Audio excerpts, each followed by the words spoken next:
Hi hello guys, good morning. ಹೇಗಿದ್ದೀರಾ? ಚೆನ್ನಾಗಿದ್ದೀರಾ? ನಾವು ಚೆನ್ನಾಗಿದ್ದೀವಿ. ಬೆಳಗ್ಗೆ ಎದ್ದು ನಿತ್ಯ ಕರ್ಮಗಳನ್ನೆಲ್ಲ ಮುಗಿಸಿ ಸ್ನಾನ ಪೂಜೆ ಇಲ್ಲ, ಪೂಜೆ ಅವಳು ಮಾಡ್ತಾಳೆ. ಸ್ನಾನ, ಎದ್ದು ಟೀ ಕುಡ್ದು ಹಾಲಿನ ಡೈರಿಗೆ ಹೋಗಿ ಹಾಲು ತಗೊಂಬಂದು ಕೊಟ್ಟು, ಆಮೇಲೆ ಪೂಜೆಗೆ ಹೂ ತಗೊಂಬಂದು ಕೊಟ್ಟು, ಏನೇನೋ ಸಾಮಾನು ಬೇಕಿತ್ತು ಮನೆಗೆ,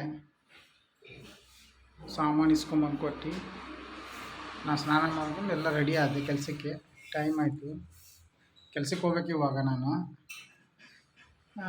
ಸಂಗೀತ ರಂಗೋಲಿ ಬಿಡಿಸೋಳೆ.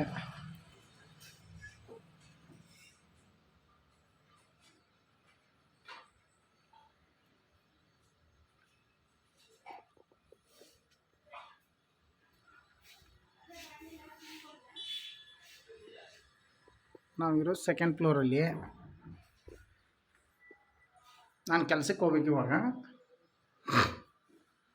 ಸಂಗೀತ ಏನೋ ತಿಂಡಿ ರೆಡಿ ಮಾಡ್ತಾವೆ.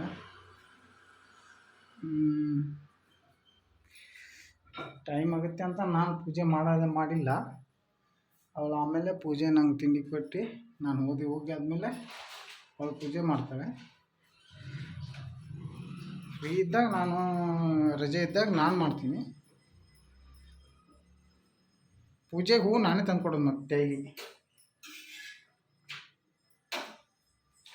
ಅದೇನೋ ಹೇಳ್ತಾರಲ್ಲ, ಪೂಜೆ ಮಾಡೋರಿಗಿಂತ ಪೂಜೆಗೆ ಹೆಲ್ಪ್ ಮಾಡಿದವ್ರಿಗೆ ಜಾಸ್ತಿ ಫಲ ಅಂತ.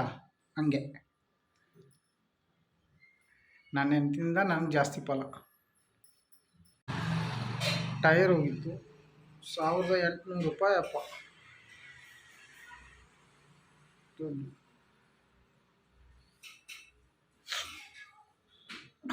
MRF ಹಾಕ್ಸಿದೆ 1800 ರೂಪಾಯಿ. ಸರಿ ಫ್ರೆಂಡ್ಸ್, ಟೈಮ್ ಆಗೈತೆ. ನಾನು ತಿಂಡಿ ತಿನ್ಕೊಂಡು ಕೆಲ್ಸಕ್ಕೆ ಹೋಗ್ತೀನಿ. ಬನ್ನಿ, ನಾವು ತಿಂಡಿ ಮಾಡೋಣ. ಬಾಯ್.